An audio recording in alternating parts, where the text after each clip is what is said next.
Show me your friends and I'll show you your future. Why did I, sell myself short in the past? A lot of the times is I didn't want to come off as, like too cocky or, braggadocious or anything like that. Like generally, like people, like they just feel down about themselves. And personally, I've been there myself too as well.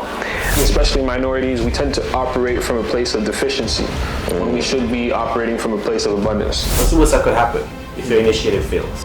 Pivot. Exactly, right? That's it. From the pivot, you learn something.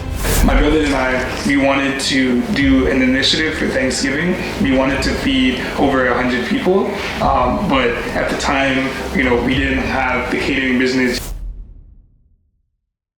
Welcome to the Great Enablement, where we uncover the strategies, stories, and tools behind your next big move. I'm Carl. And it's your boy Kyle. And it's your boy Jordan. And today we are going to be exploring how to own your future. Everything from mastering introductions, intentional networking, leveraging the digital age, and strategic planning. Plus, we'll tackle a winner-takes-all market and how to empower communities with limited resources. But before we get into it, one thing that I do want to note is if you stick around for today till the end, we'll dive into our Digital Dash segment. This will allow us to break down how to level up your digital currency and literacy and navigate the tech-driven world like a pro. But before we get into anything, please make sure you subscribe and you drop a like and leave a comment while you can, because today we're going to be diving into a lot. Now, with that being said, the first topic that I wanted to get into for today was all about networking. When I think about networking, I grew up on this saying of, it's not about what you know, it's about who you know. And that stuck with me from a young age. And the first question that I wanted to pose to you guys is, what was your first introduction to networking? Like, what made you realize, I'm networking? Actually, I want to start this one off, man, because essentially, the way I think about networking is, I feel like I stay away from the typical connotation that we have in this day and age, where it's like, people feel like, okay, when it comes towards networking, it's, you have to see what can you get from somebody, or what can they do for you. Can they give me a job? Can they give me a gig? Can they give me an opportunity? All right. So first of all, that's the modern mindset that I see most people have. And personally, from my perspective and my experience, I never had that initially. Right? I think of strictly, okay, how can I develop a mutually beneficial relationship with this individual that I'm speaking with or so forth, right? So to be honest, when I think about networking, I really think about developing relationships. And if I have to keep it simple, in the simplest form, networking to me is strong, powerful, resourceful friendships. Yeah. And that's the main theme here. It's the friendships, that camaraderie that you could have with someone, right? And if it's a mutually beneficial relationship, then it's just even better then, right? As you mentioned, it's a matter of who you know. And if we want to add another level on it, right, it's a matter about who knows you.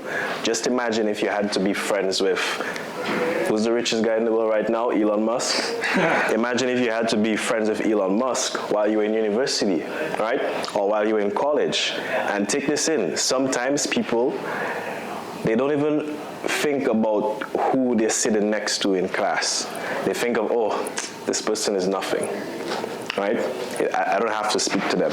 I don't have to reply to their, their hellos, their have a good night, and so forth, right? Because, they can't do anything for me right now as far as I can see. But if you had to take away, step away from this modern day connotation that we have of networking, where it's, okay, what can this person do for me? And just be a good person. Just be a good person. Just think of, all right, anyone that you're in contact with, they have something within them. There's potential within them, right? So as a result, then you genuinely want to become on the good side of that person, so that when it comes towards any opportunity, you've already positioned yourself on the good side, so you don't have to, at that point, try because you've already tried and you've already established that relationship. So that's why I like to start it off, just to debunk that modern day connotation of networking where it's like, okay, what can you do for me? I just want a job and so forth, right? Some people actually start off conversations like these. Entitlement. It's entitlement. Right? Yeah, facts. All right. Yeah, I agree, man. It's all relationship building. I think we should scrap that understanding of networking and just seeing it as relationship building. And I think if I were to sum it up, you're not bad at networking. You're just going about it the wrong way. And I say this because a lot of people tend to go to networking events or even just approaching certain relationships on the basis of what can I get from this instead of what value can I be of to others. And essentially when you see it from that position, you're like, okay, I should look inwards and assess what value can I bring to others, right? Otherwise, what are you doing? Right? You'll always be in a position of asking or in a position of begging, where you can be in a position of providing value to others. So that's the first thing that I would say. The second thing is when it comes to actually the fact of networking or doing this activity of building relationships, a lot of people tend to put themselves into boxes, right? There's I'm an introvert, I'm an extrovert, right? So when you look at it from a point where you believe that you're an introvert, you feel like you're at a disadvantage and you'll always have a hard time, building a network. So it's an uphill battle that you may not necessarily be comfortable doing or going into. And from a certain angle, you are somewhat right, because statistically, extroverts, the world is built for extroverts, right? Extroverts out-earn introverts, I believe it's 12 to 18%, right? Yeah. But knowing that information, what are you going to do now, right? As an introvert, to build a network, one of the greatest things you can do is build a project and attract like-minded people, right? A second thing that you can do is work with things that you are comfortable with so that people will come to you as well, right? So whether that's writing a LinkedIn post, creating a art project that you have online that'll attract those like-minded people, right? Now, when it comes to the extroverts, yes, they will always go about, they'll be inclined to go to networking events, present themselves, and have this small talk with people and build the relationship from there. But again, as I said, that's not the case for everybody. Yeah, and that's pretty much it, what I'd say for networking and, how to take action on those things. And the last thing I would say is really when it comes to looking inwards, it's like, okay, how are you doing this self-assessment of who I am, what I do, and how I can help? So if you're an international student, for example, think about what's your background, right? Where have you lived and what values have you gotten from these places, right? What experiences have you been through that are life-changing or life-building skills that are transferable across different disciplines, right? So I'll give you an example in my case, right? I'm born to parents originating from France and Congo. I grew up a bit all over the world, born in the United States, lived in Nigeria, Togo, London, Paris, Canada, right? So I've been able to adjust to various civilizations and cultures. I've been able to learn various languages, but that also means that I'm a bit more understanding when it comes to other people's cultures, right? I'm also somewhat of a shapeshifter because I can speak to anybody, communicate with anybody. That brings tremendous values in teams, right? But it also brings tremendous values when it comes to me passing on a message. How am I going about delivering this message to somebody? And I feel like in the workplace or corporate-wise, that does bring tremendous value, right? So if you come into a place and you undersell yourself, that will hurt you. So that's the first thing. That's just outright lived experiences. And then there's your own package, right? Your interests, your professional experience, your academic experience, and all those things culminate to create the person that you are. But if you haven't done that internal work, you'll be selling yourself short. And a lot of international students, or just international folks as a whole, are victims to that. So think about it as you go about introducing yourself on a daily basis. And as we said in the previous episode, you're going through life, you're selling yourself on a daily basis, but you don't know it. So do this, exercise, think about it, and maximize your opportunities. Interesting, man. I want to ask you all a question. Yeah. So you mentioned earlier on that they're introverts, they're extroverts. So I want to ask you all, like, have you all ever been like categorized into any one of these categories? And if so, would you agree or disagree with whatever you were categorized in? Whether it is were you an introvert, whether it is that you were an extrovert? Yeah, everyone says that I'm an extrovert, so I would definitely wholeheartedly agree with that. But what I can say is that it wasn't always like that. Like I remember, when I was a young child growing up, like I kind of wanted to stay within my own little circle, and I never really wanted to step outside of that. And then as I got older, I started to just think to myself, why am I boxing myself in? There's a lot more friends and, connections that I could be making if, I expand like my network a little bit. But obviously I wasn't saying it in that way. But, once I got to middle school, I started to realize that, there's definitely like, more to life than just this circle. And I think what really, put me outside of my comfort zone is when I had to go on a field trip. And none of my actual friends were able to go, but I was able to go. And then I realized I'm like, I don't want to just be bored and be by myself on this trip. Let me just start making some friends. And I bring that up because, a lot of the times, like, sometimes people who feel like they may be introverts, they feel like it's hard to strike up that conversation. But there's honestly a lot of introverts out there. And I think that, in the long run, when you are able to be self-aware of, just what your capacity is and you just play within that, it'll definitely go a long way. So I would say I'm definitely an extrovert. But for you, what would you say? Like you give off like introvert vibes, but you can like turn it on. Like the interesting thing is, like, I've known Carl a bit longer than I have met you. And like since I've met you, I've been getting the extroverted energy, and my recent interactions with Carl, I would say over like the past 2 or 3 years, I would classify him within the extrovert area. But I remember within the first year or two that I met Carl, he was very extroverted. The thing is, I feel like he hasn't changed really. So that's why I wanted to ask you all the questions. So over to you, Carl. Like what would you categorize yourself, and what have you been typically categorized as, whether is it introvert or extrovert? Yeah, it's funny you say that. I think it's very, as you said, it's a switch. Yeah. Right? It's very circumstantial, or the situation in which I'm in. So based on the need, for example, many of you know me as an international fashion model, so when I'm out there, I'll be an extrovert, right? But when I'm in classrooms or when I'll be, in business, I'll keep my composure, right? I'll keep my composure, I'll keep to myself and speak when is needed, right? So as I said, switch on and off. If I'm comfortable with you as well, I'll speak my mind, I'll be a bit more extroverted.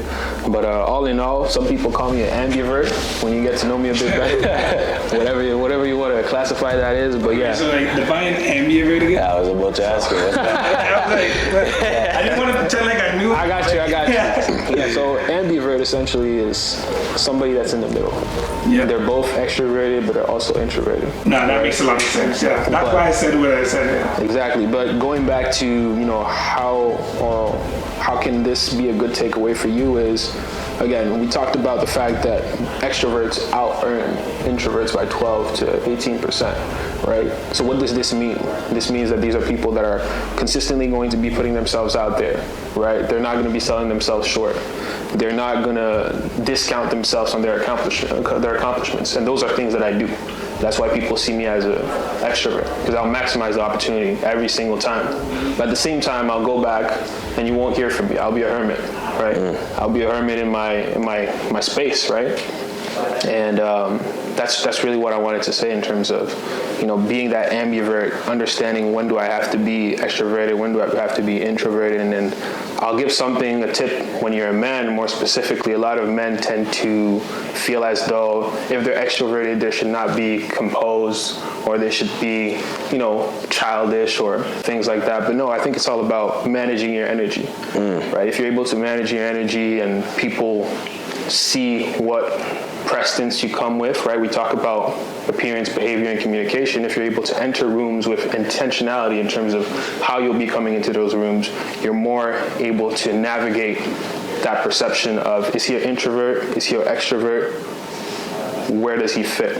And that's extremely important when you go into corporate setting or business settings, right? Because the more composed you are, the more trustworthy you'll be. Well, what I'm getting from the two of you all is like there isn't necessarily a box that you could fit into, right? Because you could shift from one to the other.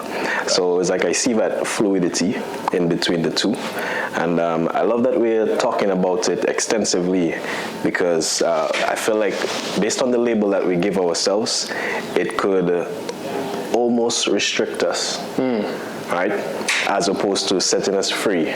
So on your side, based on what you mentioned, initially growing up you may have felt a bit introverted, but then there came a point in time when you made up your mind and you wanted to make friends, you wanted to put yourself out there, get out of your comfort zone, right? So it's like it seemed to me at that point you were getting comfortable with being uncomfortable. Yeah. Right? Yeah. And then on your side, based on what I've been hearing, it sounds like your level of awareness increased, whereas like you realize, all right, you're in different rooms and different rooms require a different Carl Yan. Facts. Right? Facts. So then at that point, it sounds like when we combine, all right, getting comfortable with being uncomfortable, you couple that with the awareness of knowing, okay, what is required for me right now at this point in time, right? And then it allows you to just maneuver smoothly. A song I've been listening to a lot lately is Smooth Operator. Yes, sir. When it goes like smooth operator. Yeah, everyone knows. Yeah, exactly, right? And I feel like this is super important. And like we're talking about networking, right?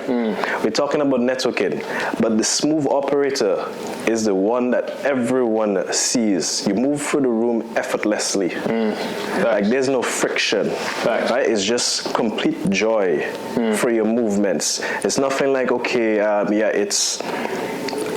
it's a level 100 out of 100 in terms of joy. It's right in the middle. You're gliding through it. Exactly. Well balanced, well composed, and so forth. So I love that we're talking about this because I feel like, at the end of the day, there's a level of inner self-work that we must do before we put ourselves out there so that we can feel comfortable in any space. Right? Facts. So, it's good you said that because I want to give our audience a bit of actionable steps, right? So on our TikTok at Identity Scholars, we do have a blueprint in terms of how can you build a high quality network, right? So I'll be showing you, going through the slides and reading them. So how do you build a high quality network from scratch, right? Starting from zero. The first thing you want to do is you want to attend conferences and events, right? They're free, so take advantage of it. In these events or in these spaces, you'll see investors, entrepreneurs, lawyers, accountants, all these people who are willing to give back to their younger selves because they've been through what you're going through right now, right? Benefit from their experience. If possible, get them as your sponsor, right? Because they will accelerate your career. Second thing you want to do, if you're a student more specifically, you want to get reps in, right? So you want to participate in hackathons, debates, case competitions at your school, and we have the resources to help you do that as well. So in those spaces, you'll meet investment bankers, corporate lawyers, CEOs, HR managers, and so on and so forth, right? The third thing that you want to do is you always want to learn about the latest developments in your field, right? So you can do this by signing up to webinars. Most of them are free, and each industry will have these types of learning and development spaces for you. So fourth point that you want to get into is investing in your environment, right? Good gyms, good gym memberships, wellness clubs, private classes. These are places where you'll meet people in high places, right? Now, looking at the fifth point, you want to filter your following, filter your friends, filter your circle. What do I mean by that?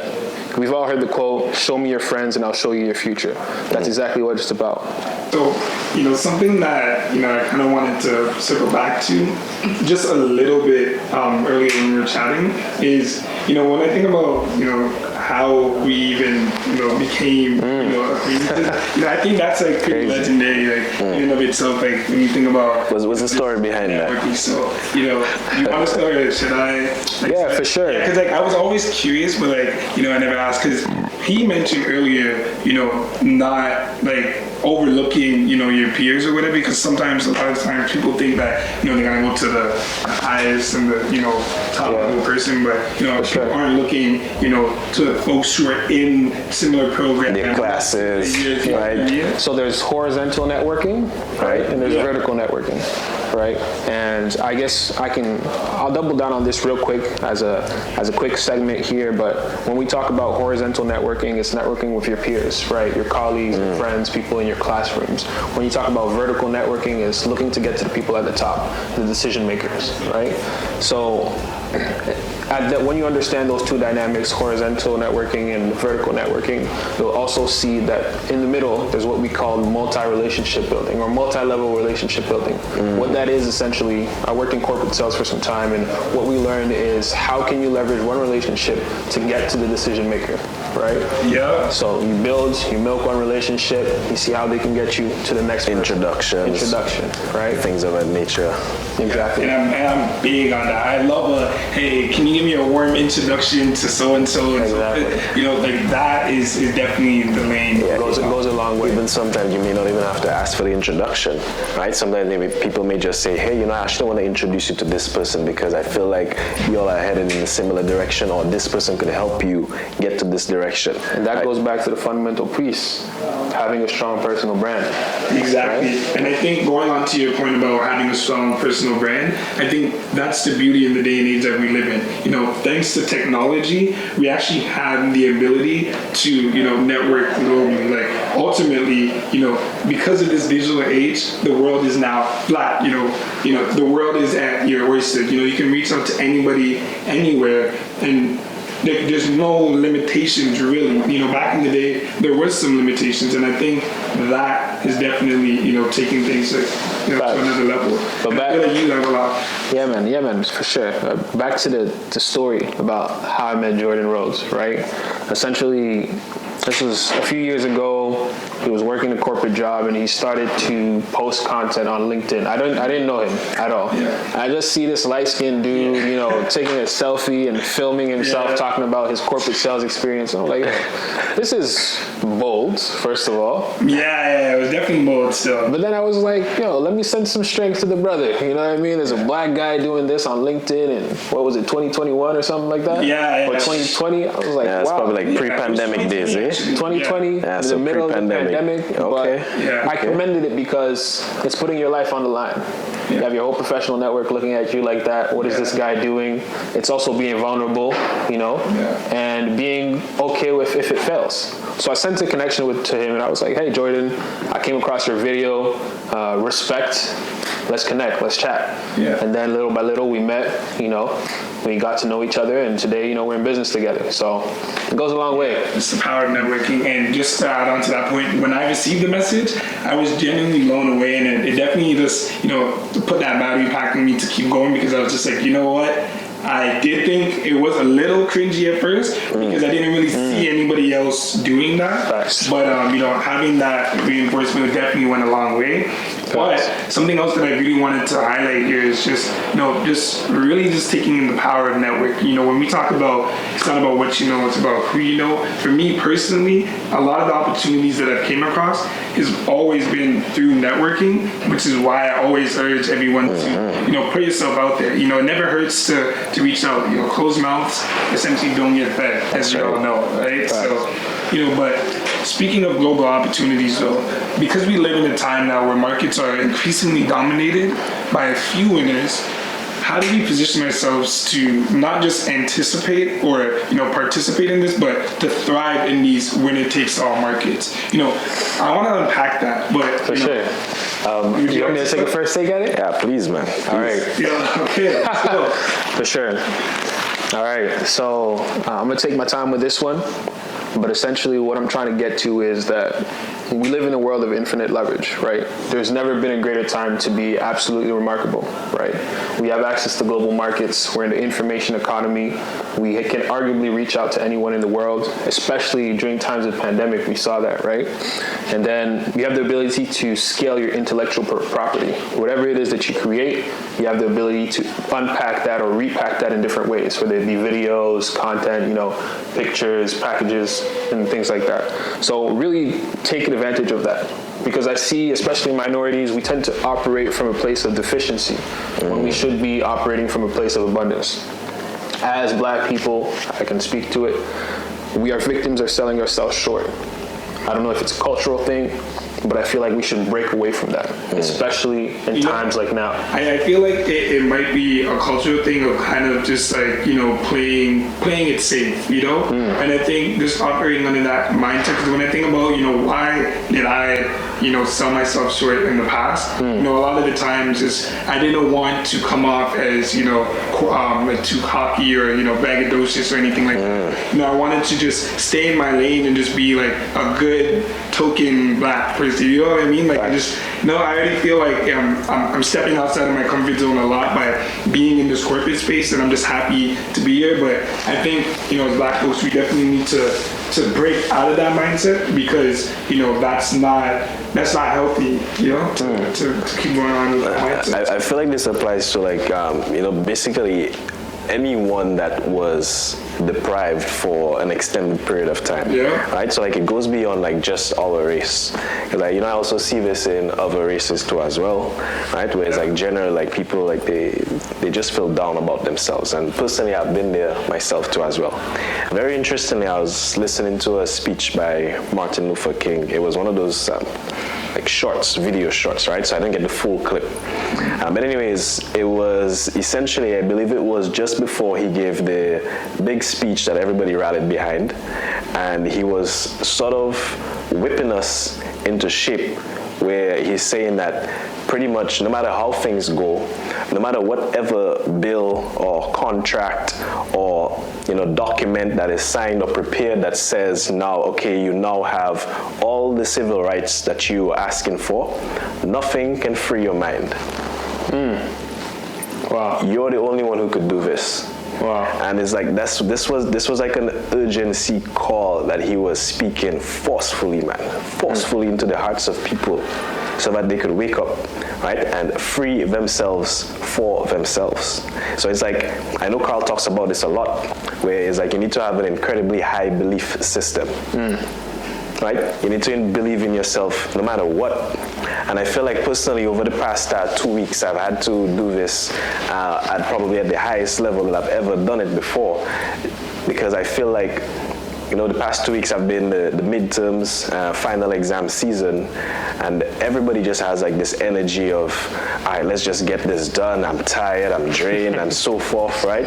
So it's in some ways, you as the person who wants to make sure that, all right, you give your best on this presentation, you give your best on this final assignment, right? You want to still make sure that, okay, you have that energy to give your best, but if everyone around you is somewhat down, that negativity is going to creep into you, right? It's going to go into your mind. And then that's when it comes to us, all right, how do you keep yourself energized? How do you keep yourself pumped up so that, you can move smoothly and operate at your highest level, right? Without necessarily coming down to the other people around you. Let's face it, we live in a world that is predominantly negative at this point in time. Right? Everybody's telling you, all right, play it safe. Do this for backup and so forth. Right? Don't go all in. Right? Don't put yourself out there like that. Don't go to the presentation in a full suit. Right? Don't rock the crowd. Don't stand out too much. You know what I mean? Live your life. Then you're essentially do what everybody else is doing, right? And I feel like this is the day and age we're in, and it may have just always been the day and age everyone lived in. Right? But we need to have that incredible high belief system in order for us to never dim our lights, never sell ourselves short. Let's put this in the past. Let's get this out.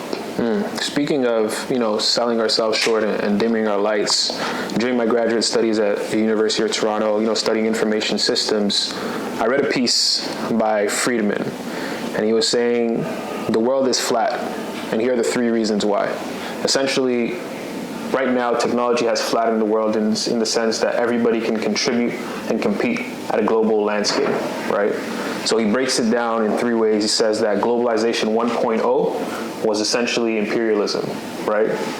Globalization 2.0 was where there was a creation of the International Division of Labor, right? Where conglomerates were essentially looking for ways to benefit from economies of scale, meaning that they were able to produce more units at a lower cost because they could offshore, outsource, and create that international supply chain, right, to save on their expenses. And then right now we're in globalization 3.0, where essentially the world is flat because anybody can compete on the global scale. And we have the opportunity to take advantage of it. Whether you're in London, whether you're in Congo, whether you're in Shanghai, you have the opportunity to compete. That's why we see dropshipping blowing up, right? E-commerce blowing up because of these opportunities where technology has flied in the world. Right. It's like anybody could learn code anywhere. Anybody could learn how to develop software, how to program computers, right? As long as you have an internet connection, right? Facts. So yeah, I love that you're saying this because it's very important and essential for us to know the current times we're living in. And like, I mean, a simple example is that you don't go drinking coffee at 10 p.m., right? Because you know you need to go to bed, so you need to be aware of what time it is. Facts. But if it's 10 a.m., that's okay. Facts. Right, so just having that mindset of knowing, okay, which point in time are we in, right? Therefore, you know how to position yourself. You know what to capitalize on. So all of that scrolling on social media and so forth. Yeah. Clean that feed. Facts. Clean that feed. Report every single account that doesn't contribute towards your long-term goals and your current well-being. Facts. It's super important. That's exactly why I say and I stress that there's never been a greater time to be remarkable. I didn't say it's never been a greater time to be good. I said remarkable, right? And if you don't want to be remarkable, I didn't know you'd be here.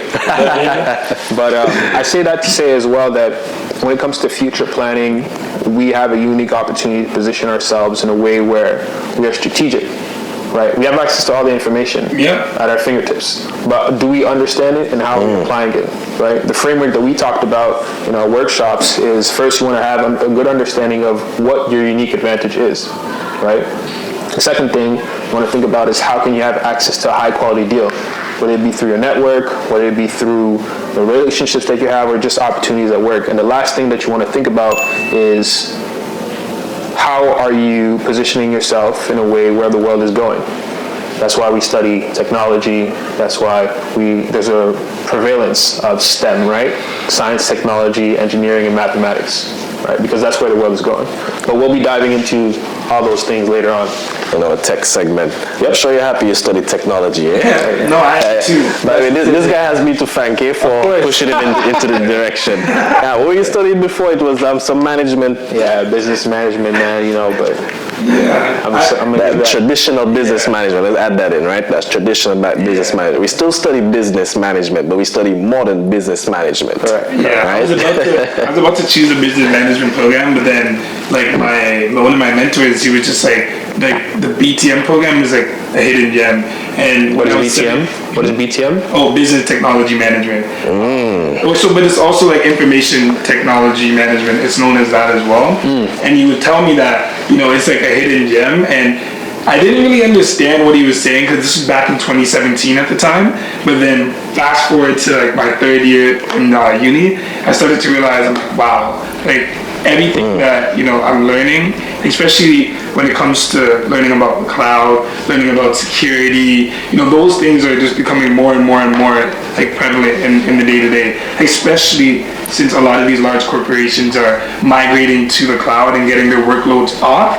But then on top of that, so many of them are taking cybersecurity very, very important, and that industry is blown up. There's a lot of jobs for sure created. So, if I may, you want to say something? Yeah, actually, please go ahead, boss. So, you talked about decision making. We briefly talked about future planning, but I really want to emphasize something.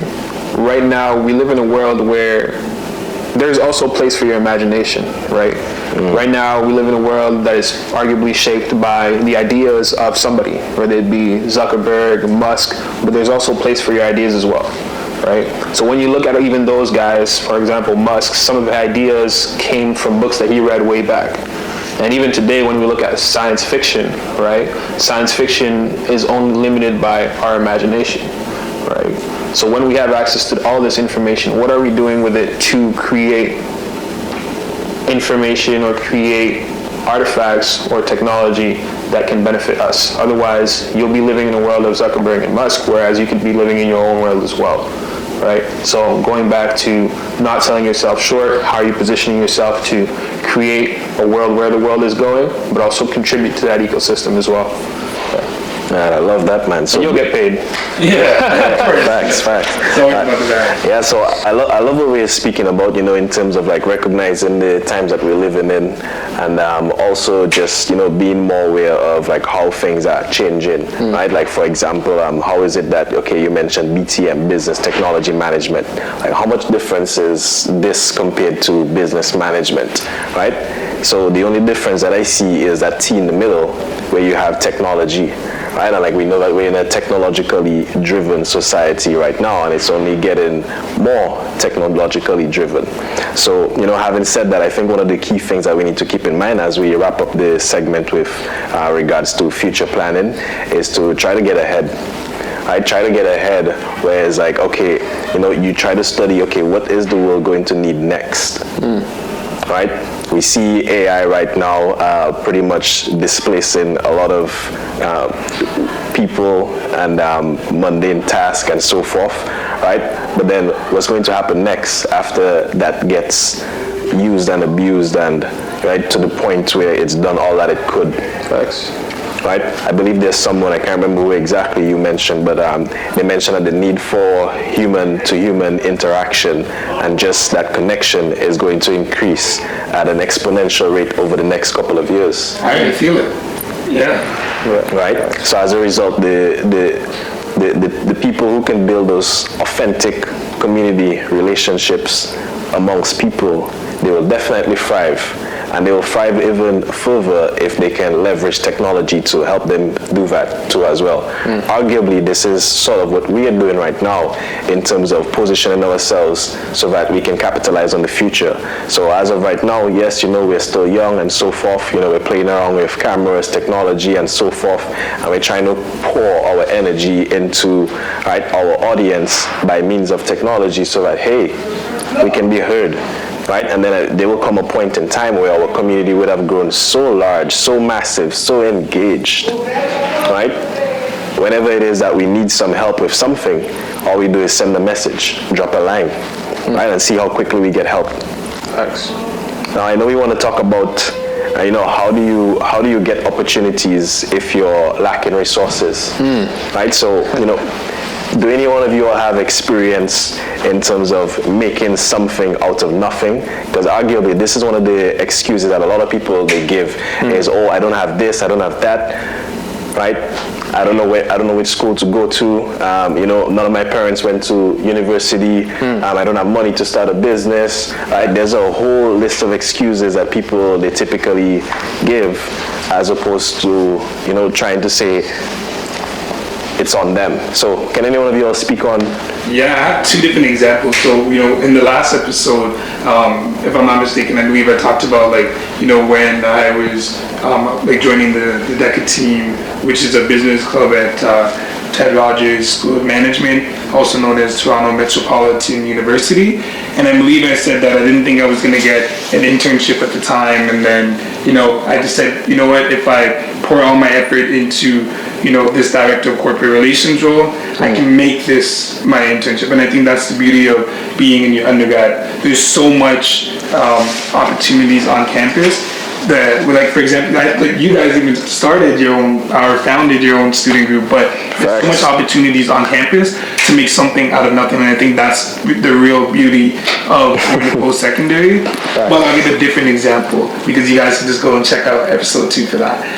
The different example I'll give is my brother and I, we wanted to do an initiative for Thanksgiving. We wanted to feed over 100 people, but at the time, we didn't have the catering business, fully, licensed and business, but we still wanted to give back and we still wanted to leave an impact. But we also didn't want to just do it in one spot. We wanted to spread it out. So we decided to go to 2 different senior homes, one of which was one that my grandma lived in, and then another was through a family friend connection. And then finally we decided to target a specific area, I believe it was somewhere along Richmond Street, downtown Toronto. And with that, we didn't even have a ghost kitchen downtown Toronto. All we had was, one of my friends, I reached out to, shout out to Nicola. He allowed us to come in his condo, and he just, opened his doors to us. So, me, myself, my cousin, and two of my friends, and we all packed up. I think it was about 60 containers. Wow. It was fried chicken. Wow. Jerk chicken wings, actually, mac and cheese, and we set them up properly. Yo, respect. Yeah. But I love that. But the reality is, it's just like we pulled that together in a week. And, we were even able to get, like a small little, like, $50 donation from someone in the community who was, telling us about this. But I think just the urgency that we had behind it, and just, telling everybody what the cause was for, and just, I feel like everybody poured together to really make that happen. And we were able to feed 120 people in one weekend. And I think that is, the most recent example that I can think of when it comes to, making something out of nothing. Nice. I love that example, man, and it actually transitions smoothly into my point, which is, what is the data saying, right? What value can you derive from the data points? And this comes more so for when you approach institutions or businesses, or you want to have an impact even when it comes to moving dollars, right? Yeah. The people from whom you will ask sponsorship from are the people that will look at the data. And you want to position yourself you want to come in a position of power if you have the data.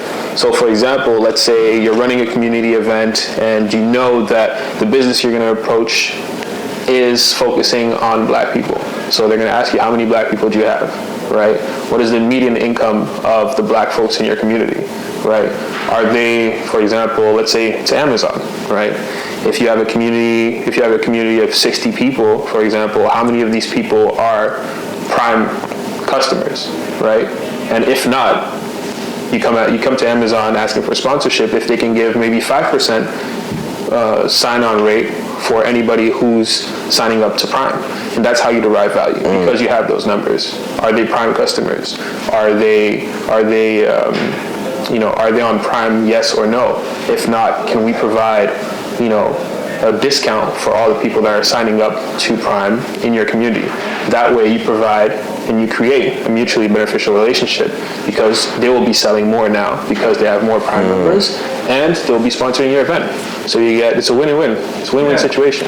I love this, man. So what I'm getting from your gentlemen in terms of like, how do you make something out of nothing? I feel like in terms of how can I put this out there in terms of like my own understanding and my own experience, and just tagging off the both of y'all's wisdom. Yeah. I see there's one thing in common.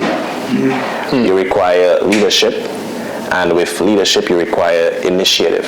Yeah. Right? So on your end you took initiative, and it just looks like magically the universe just conspired in your favor, right? Somebody opened up their condo for you, right? Some random person, they donated, right? And you distributed food to people, right? So things just worked out. Facts. Yeah, based on what is it that you're mentioning, right? What does the data say? What does the number say? So, when I put together that idea of like leadership and initiative, it's really the leaders who are aware of the numbers, right? It's really the leaders who care about the numbers, right? So if you're a person, right, you're thinking about, right, how am I going to take this initiative to the next level and so forth, remember to reflect.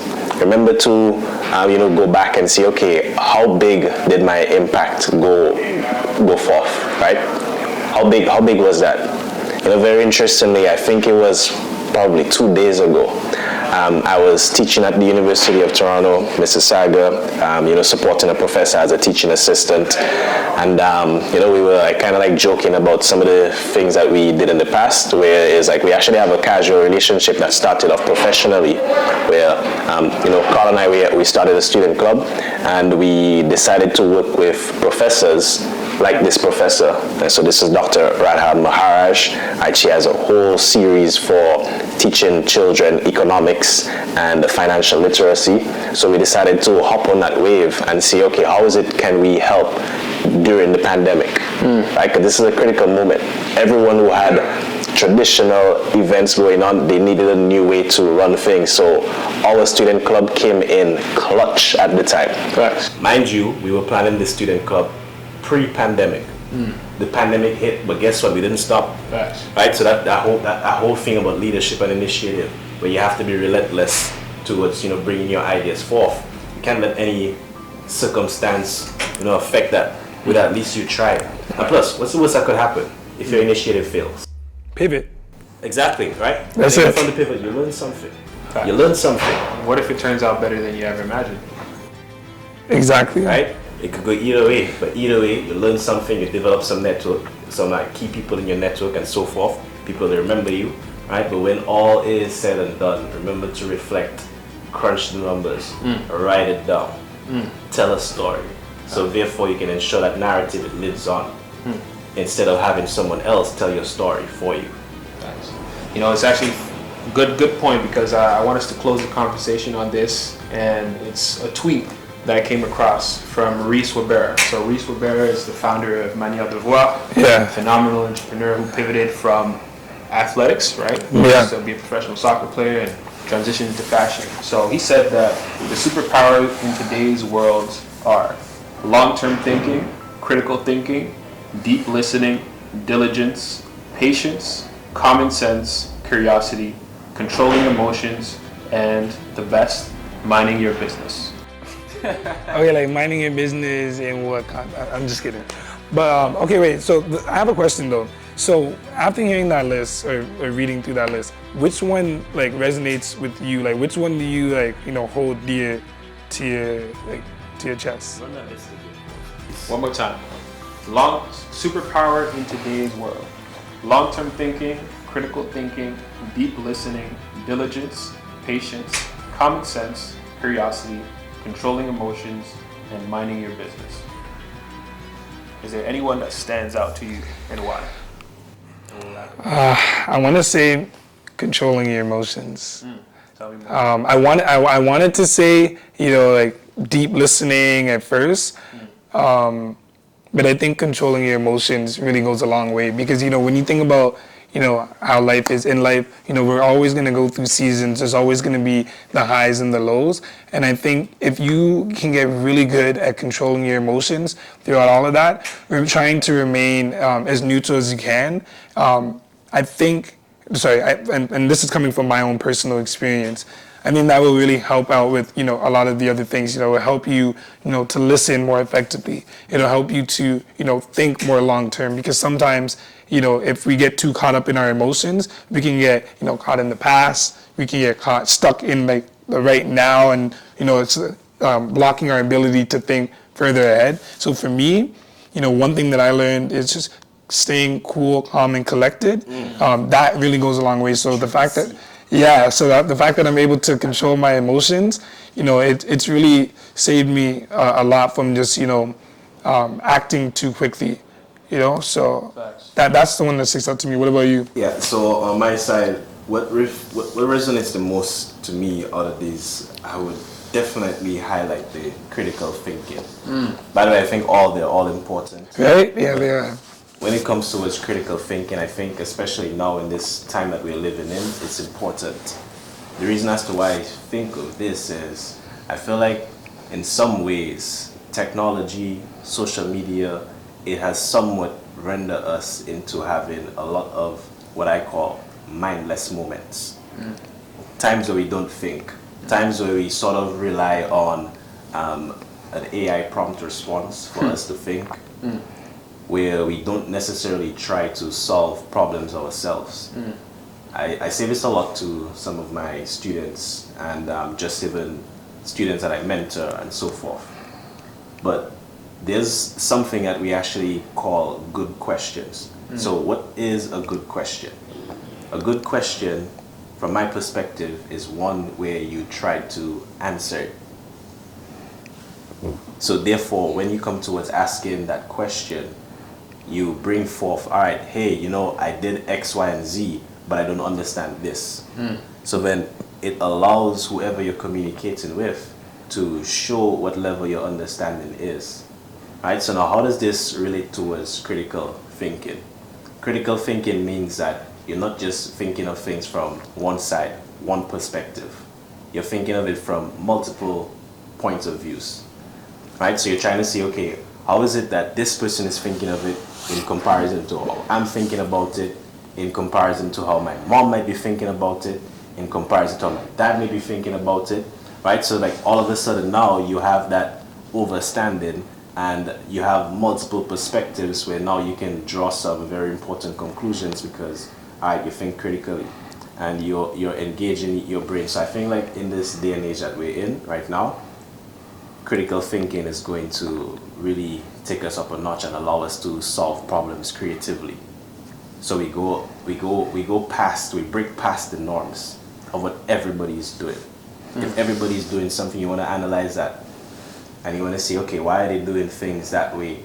Is it just this is the way in which that they were raised? This is the way in which that they were told? Are they just like going off of habit and so forth, right? Yes. So when you're able to think critically, you can somewhat recognize patterns that are going on inside of the world. Yep. And patterns are key because, you know, patterns, I'm saying patterns, but something that people may relate to more is trends. Patterns are also trends. So therefore, if you can recognize, okay, what are the patterns behind the quote-unquote trends that we see in terms of, okay, what goes viral, all right, you know, what happens post-elections, what happens pre-elections, year over year, right? Then you can arguably position yourself in a way that just benefits not only yourself, but also your loved ones and the people that you care about. So critical thinking for me would be the one that sticks out. And I just want to say that I love all of the points too as well. Yeah. Nice. I would say curiosity. I once heard a quote that said, "Curiosity is all you need." And I think it falls in line with my values as well when it comes to pursuing your intellectual curiosity. It goes a long way. You're able to understand what are the intricacies of certain things, what are the inner workings of this, right? You ask why? What is the nature behind this? And I feel like when you do that, you uncover another layer of understanding that is beyond surface level. And also back to, I think, when it comes to how you're becoming more valuable in the world or how you're able to create value is by becoming a specialist, right? The more deeply ingrained you become and the more understanding you have of something, the more highly sought your skill will be. So, yeah, man, for me, it's curiosity. Yeah, and you know something that I wanna add on to both of your points there.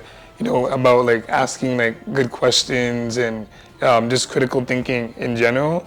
I think just on top of the critical thinking, I think just being able to question things and like you said, like think about things from multiple perspectives will really take you a long way, because I feel like sometimes it's very easy to get caught up in just accepting things and not really thinking about why things are happening, and that's how you get caught up in this autopilot. And I feel like being stuck in the autopilot, that's where you kind of lose control of your own life.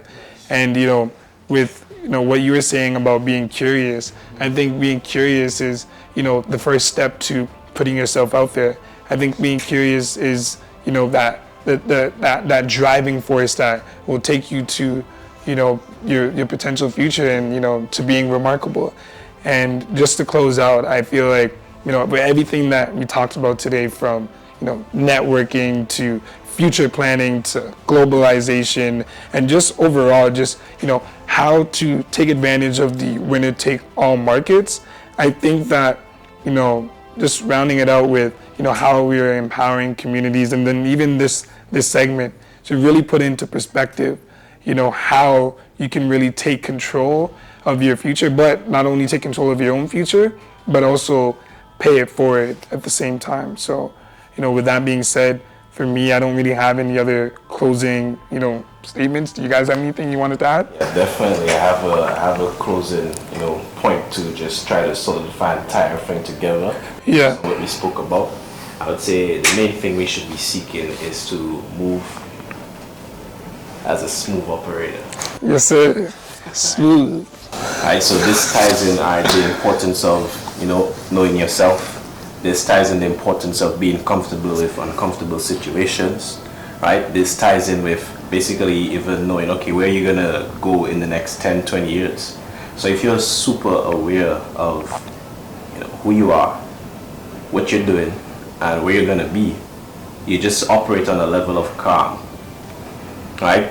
And people, they love that, where it's like you're unfazed by chaos. You can still remain calm, cool, calm and collected. Triple C, I love that. Yeah. Right? Whilst everybody else, they're going crazy, they're going wild, everybody like they're stressed and so forth, but you're able to still be that person, be that light and so forth, right? So I believe like that smooth operator, you know, shout out to Shadi, the good Shadi.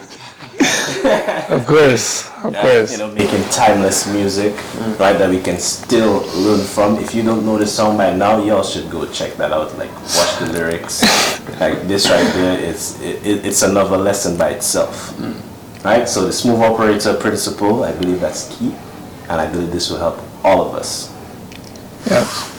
Amazing. I think if you really want to take this a step further, is just start practicing discernment, right? Understanding what is going on around you and how can you learn from these experiences. A big example when it comes to winner-take-all markets is looking at the biggest companies in the world, right? When you look at Apple or even Amazon, how are they acquiring different markets and scaling, right? And how can this apply to you as well, right? That's actually homework for you guys. Understand how these companies scale, understand how these companies acquire smaller ones to grow. Through acquisitions, you gain specialized knowledge in various fields. So that's homework for you guys. Look at Apple, Microsoft, Facebook, or Meta nowadays. How many companies are they acquiring per year or per quarter, and why? And pay attention to the AI companies they're acquiring right now. Exactly. There's a major AI acquisition going on right now, and my boy Kensho actually recently wrote an article about it, where it seems like the major technological companies, they're somewhat at a war right now. So, right, good homework to look into right now. Shout out to my guy Kensho. Exactly, but with that being said, make sure you guys drop a comment down below. When you do that research, and in this case, be sure to stick around to the end because we still have some more for you. We have the digital dash where we're going to be diving into how to boost your digital skills and thrive today in a tech-driven world. So, with that being said, you have just listened to the Great Enablement Podcast. Thank you for listening. And, I'm your host, Jordan. I'm Kyle Thomas. Carl Yanasa. Cheers. Welcome to the Digital Dash, where we're fast-tracking your digital skills for today and tomorrow, bridging the gap between you and digital mastery. So why are we doing this? Well, essentially, we've all should have noticed by now that technology has invaded every single space. For example, there's fintech, which is financial technology. There's edutech, educational technology, right? There's all these different sectors and industries that were previously independent. Now they have this huge tech component. So, as technological driven individuals and students who have studied technology, worked in technology, we want to make it simple to understand basically what is going on in with technology right now so that our listeners can capitalize. Remember, at the end of the day, we want to position ourselves in the area of the most opportunity, and definitely the future is one with technology. And something that I would like to add is, when you think about, where we were 100 years ago as a society in the beginning of that industrial revolution, I want you all to think about, this new digital age in the exact same way. When you hear about things like cryptocurrency coming up and, people starting to transition towards a cashless society, you gotta really think about what those kinds of things mean. So with that being said, I would love to kick it off to Carl. And a popular quote is, the best way to hide information from people is to put it in a book. So we made sure we did the research for you. So nowadays, when we scroll online or when we're online looking at different feeds, we see that everybody wants to be Kai Cenat, Mr. Beast or even go viral, right? But what does that entail exactly? What are the implications behind this? And what does this tell us about the current state of society? Well, there's a report and a survey that was conducted by the Lego Group in 2019 that was later on shared by Business Insider and CNBC that showed that in China, 56% of children aged 8 to 12 said that they wanted to become astronauts, right? And in the United States and the UK, only 11% of children had similar aspirations. You said 11%? Wait for it. Wow. In the US and the UK, 29% of children said they aspired to be YouTubers or online content creators, making it the most popular career choice, right? But the scary part is that most kids, or even most internet users, don't understand what's happening behind the scenes, right? What's happening with their data? What's happening at every interaction? What's happening with that repeated exposure to the online digital space, right? So I say this to say that we're so plugged in nowadays, right? We have all this information at our fingertips. We don't necessarily have an understanding of it all, right? So how can we essentially help raise everybody's digital literacy, and how can we help bridge that gap, essentially, right? We all have smartphones and computers and all that, but how are you using that, or how are you navigating your digital experience with intention, right? How can we empower you through this information that we're going to share to help you own the internet usage or your digital skills? So that being said, let's dive into it, right? The first quote that I want to share with you is that personal data is the new oil, right? And the new currency of the digital world. But how are you gaining a great understanding of what's happening behind the scenes? So in the next 10-15 minutes, we'll break it down. All right, so I'm not sure if you all are familiar with this line where they mention that, all right, if you're using quote unquote free platforms such as TikTok, Instagram, Facebook, it's not really free. You're actually paying for it. The thing is, you are the product. So you mentioned personal attention being a currency itself. So that means, okay, your attention, like whatever you're giving your attention, is being monetized. So big data comes into play because essentially there's those data aggregators that are sucking content, data, information about who is, like, what is this person clicking on? What is this person using? Right? What are they using this platforms for? What are they saving? What are they not saving? What are they reporting? What are they not reporting? So that they can essentially just keep on serving you information that you will want to see, right? Some of us, we know it as the algorithm and so forth, but we need to understand the way in which that it works, because that's how, we as marketers, how we make money for our clients is we know, all right, there's essentially, if you had to run an ad on Facebook or any one of the platforms, right, you need to enter in the data and the information of the kind of people you want to target. You could target anyone. All you need to know is who you want to target, and you just put in a few keywords into your ads manager, and then boom. So essentially, this is how you become the product. Exactly. So every click on a website, every navigation, every financial interaction, everything you do online is tied to a valuable piece of information, right? So simply put, to kind of give an illustration to what Kyle just mentioned, big data, you can see it as this big engine and this big machine, right? Where there's a lot of structured and unstructured data, which is just a variety of pieces of information that are thrown into this machine. So let's think of it as your online navigation on a website is white Legos, right? Your financial transactions are red Legos. Now, in this big machine that we call big data, to process the information, we'll use algorithms to pool the information that we need and apply it in different settings. So what value does this bring to you, or how can you gain greater understanding of what this means on a day-to-day basis for you? So when we pull information from this machine, we're now able to apply it to marketing campaigns, for example, where you have what they call dynamic marketing. So before a marketing ad pops up on your webpage, They'll assess your profile, see what types of things you like, and push the most relevant content to you from a marketing standpoint, right? From a shopping standpoint, this also applies. In 2012, I believe Amazon filed a patent for something called anticipatory shopping. So this is essentially delivering goods to you before you ever requested them, right? That is because of the power of big data. We know so much about you that we are able to deliver based off of the patterns that we have. We're able to deliver products that people like you want or people like you need. And it was actually deemed more profitable for them to do that, because more likely than not, you need that product, right? So what does this mean when it comes to the data that you're putting out there?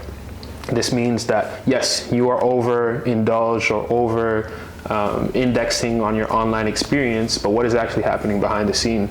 Another core concept that we could talk about is, with this aggregated data, all this data that we have about you, we're able to build a digital twin, which is essentially an online replica of all the data that we have on you, and we can build a profile on it. And based off of that, we can market to you, we can send different pieces of advertising, and so on and so forth. And then there's also your digital footprint, right? Which is essentially a combination of breadcrumbs that you leave online as you go through navigating the digital world that trace back to you.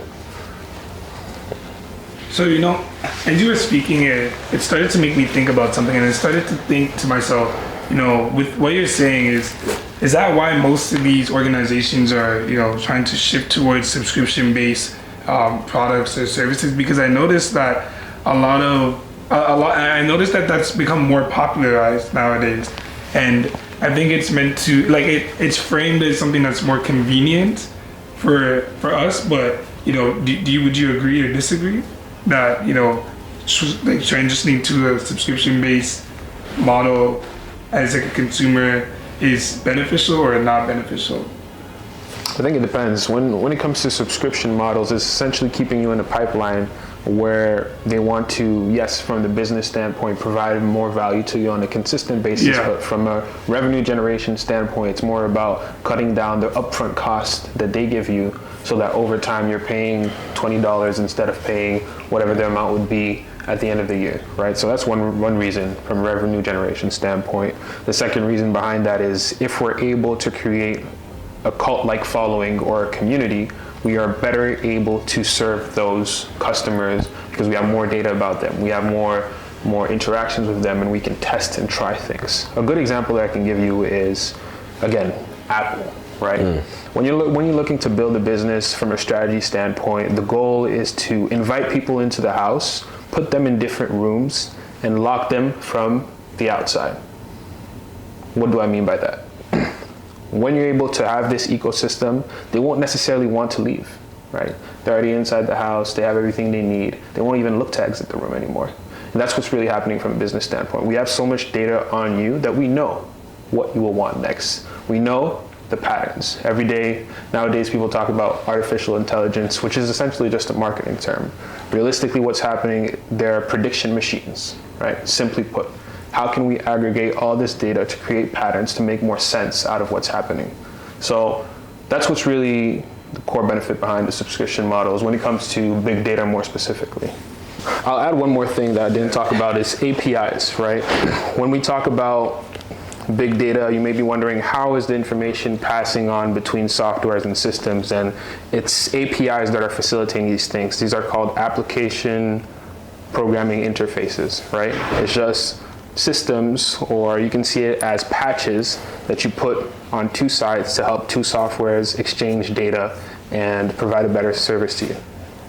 Now, for myself, what I wanted to add on, in regards to the attention as a currency, when I think about what that actually means, in the long run, I think about how, when people are out here, what's called doom scrolling, doing something like that, it feels mindless. It feels like it's not that big of a deal. But, when you think about, you have to ask yourself, are you a consumer? Are you creating? Those are important questions that you got to ask yourself. And, when you look around at, the trend and where things are going, you got to think, do you want to continue to be, something where, folks are kind of just Like, I don't want to say Prosumer. I think is the term, yeah. Yeah, prosumer. Yeah, thank you for giving me that. So like you're not just consuming information. Yeah, because ultimately, like, the reality is with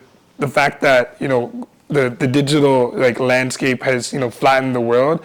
The reality is, I'm starting to realize it's not in our best interest to only be consumers nowadays. So you gotta ask yourself, how are you going to get into this game and start playing it as well? Because as I had mentioned earlier, I believe that what we're really looking at here is just a repeat of history again.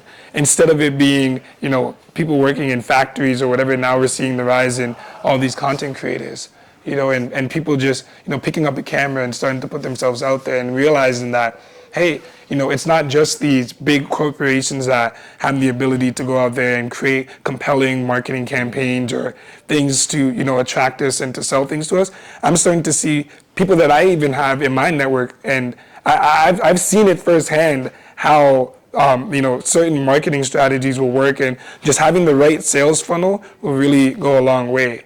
So I think that, more people really need to be aware of that, because with the good in all of this, you cannot ignore the fact that there's still the bad that comes with it. Because throughout this makes it very, very, very easy for bad actors to come in and to manipulate our brains in the process, because it's so simple. Especially when you were mentioning just setting up ad campaigns, it's really as simple as just doing split testing, putting out different types of content to different groups, and they're literally just sitting there, and you have to remember that because, all this data is being tracked or whatever, ultimately this is really just like an experiment. And I think the funny part about it is what makes their predictions right is, I think just based off of how the phones themselves are designed, it really does resonate with us in a different way that kind of keeps us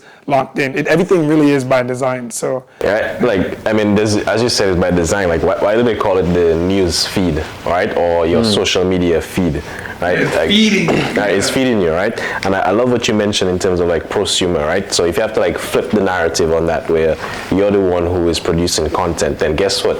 You're the one who's feeding people, which is where you arguably want to be, right? You want to be the one that's feeding people. Anyway, I want to give us a bit of future outlook.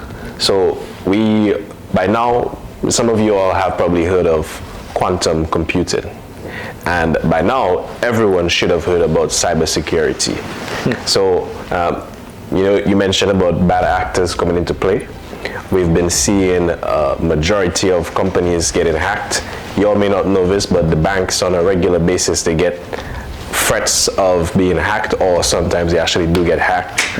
I think a few months back, a number of hospitals, libraries, they were hacked across Toronto. So, it's very worrying. And if you have to hear from the senior cyber security specialists, they will tell you sometimes they can't sleep at night.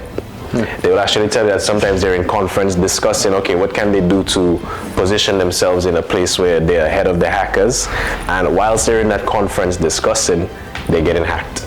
Yep. Right? So this just shows us that the bad actors are really coming into play, and one of the scary facts is that the good actors, they are struggling to keep up.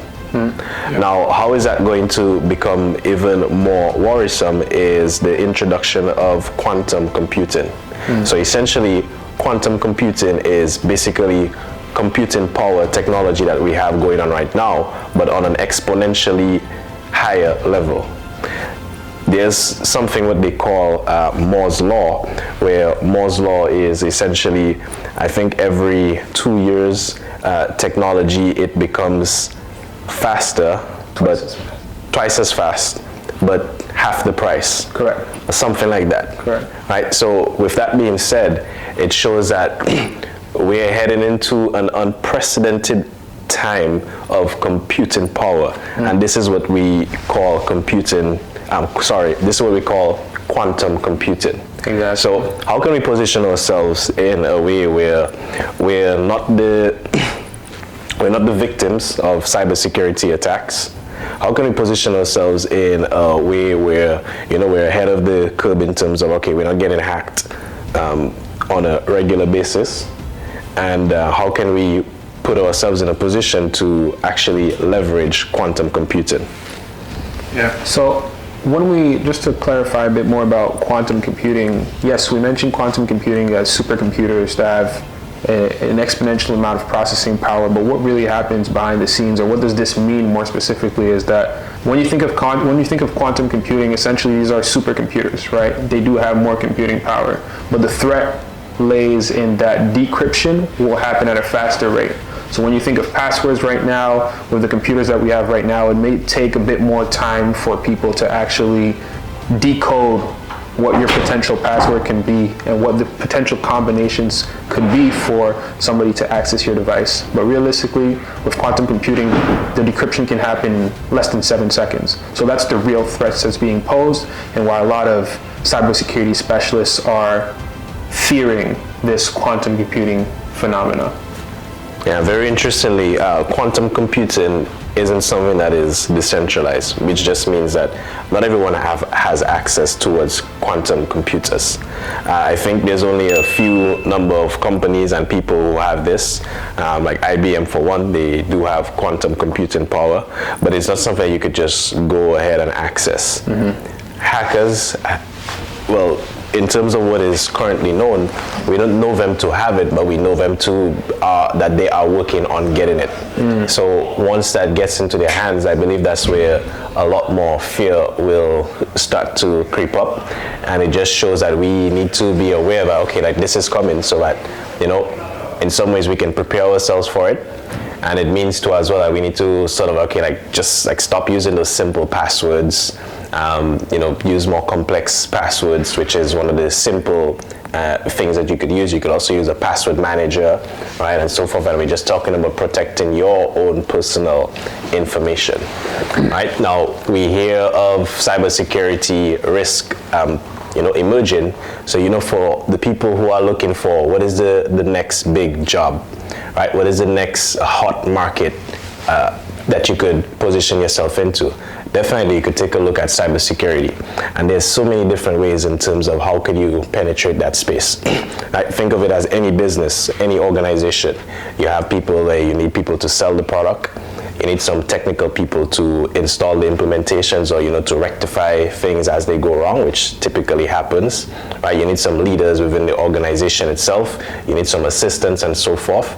So the more in which that you know about cybersecurity, the more in which that you can position yourself so that you can help combat those cyber attacks and so forth, which are going to increase at an exponential rate once we get to that level of quantum computing being in the hands of some of the bad actors.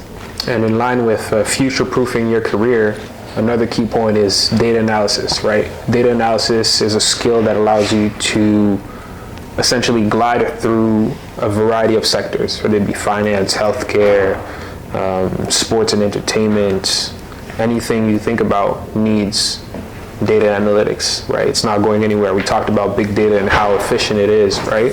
So really, I think when you talk about future-proofing your career, doubling down on these technological concepts would go a long way. And for your personal use as well, just maximizing your efficiency and becoming more aware of how data is being manipulated across a variety of components is the best way for you to be more intentional in your interactions in today's world.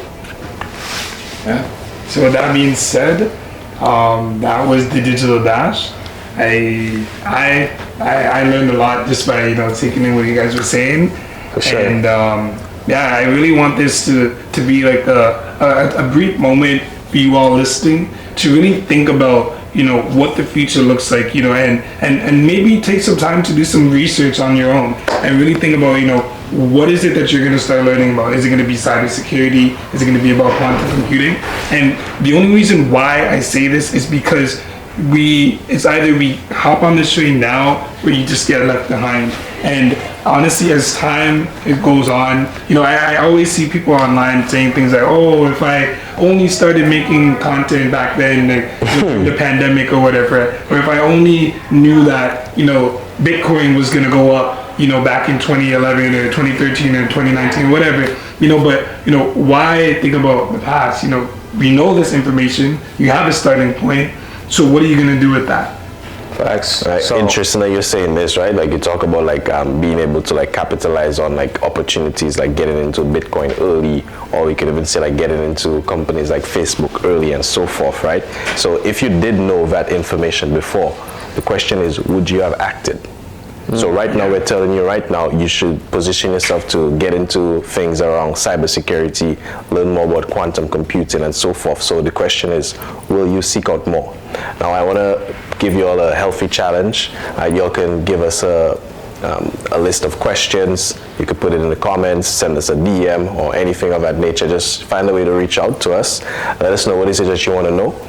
When it comes towards technology, where we're headed, how can you position yourself for it? You should be worried about the things in which that you're posting right now, ensuring that it's not damaging your reputation, because once it's online, it's pretty much there forever. All right, and that's one of the things I want to say before we close up is be mindful, think of how can you capitalize on this information that we're putting out right now, so you can actually benefit. Real quick, while we're here, what is one thing that you're actively learning right now? Hey, putting me on the spot. So I like to Just take one liner. I like to take things a bit further, and what I'm looking into is essentially there's a lot of acquisitions happening right now when it comes to nuclear plants and what kind of infrastructure is going to help facilitate the acceleration of artificial intelligence, right? So what are the acquisitions that are happening behind the scenes when it comes to the AI wars? For example, Vistra, if you want to look into it, Vistra is one of the major nuclear power plants that is working on powering these artificial intelligence companies. So I'm looking at the finances behind them, understanding capital flows, because when you look at capital flows, essentially it indicates where is the world going, because that's where money is being poured into. So yeah, those are a few things that I'm looking into, and they do tie into technology, just because, right, everything goes hand in hand. Sounds like to me you're following the money. Yeah, like my dad always says to me, he's like, you know what, like sometimes if you want to know what's going on in the world, just look at what's happening in the economy. So I actually wanted to close off with homework, right? So 2 things or 3 things to look at. From a conceptual standpoint, you want to look at platform capitalism, you want to look at platform economy, and the last thing that you want to do, if you haven't already, is watch The Social Dilemma. Next episode, we'll be diving into privacy a bit more and everything for you to navigate your digital skills or navigate the digital world better. Thank you all for listening. Peace.